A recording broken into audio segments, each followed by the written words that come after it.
ఎప్పుడు చూడు ఎమోషనల్గా మాట్లాడుతుంటావు, ఒక్కసారి కూడా లాజికల్గా ఆలోచించలేవా అని అడిగే వాళ్ళకి ఒక క్వశ్చన్ అడగాలని ఉంది. టూ రైల్వే ట్రాక్స్ ఉన్నాయి, ఓకే, పక్క పక్కన. ఒకదాని మీద ఒక ఐదుగురు వర్క్ చేస్తున్నారు అండ్ ఒకదాని మీద ఒక మనిషి నుంచున్నారు. బ్రేక్ లూజ్ అయిన ఒక ట్రైన్ అదే వైపుగా ఫుల్ స్పీడ్లో వస్తుంది. నీ చేతిలో అది ఏ ట్రాక్లో వెళ్ళొచ్చు అనే పవర్ ఉంది. నువ్వు ఏ ట్రాక్ మీద పంపిస్తావు? లాజికల్గా ఆలోచిస్తే నలుగురు చావడం కన్నా ఒక్కరు చావడం బెటర్ అనిపించి అటువైపు తిప్పేస్తావు, రైట్? ఆ ఒక్కరు ఉన్నవైపు. ఇప్పుడు ఆ ఒక్కరు మీ అమ్మ అయితే, మా అమ్మ బ్రతకాలి, ఆ నలుగురు చచ్చినా పర్లేదు అని ఆ train అటువైపుకు తిప్పేస్తావు.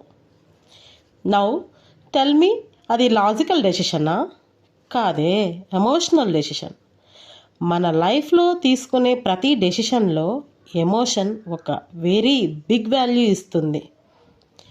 It stands to be very important. So లైట్గా తీసుకోకు.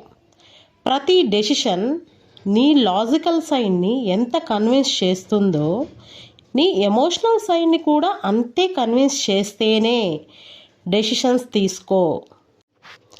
ఎప్పుడు చూడు ఎమోషనల్గా మాట్లాడుతుంటావు,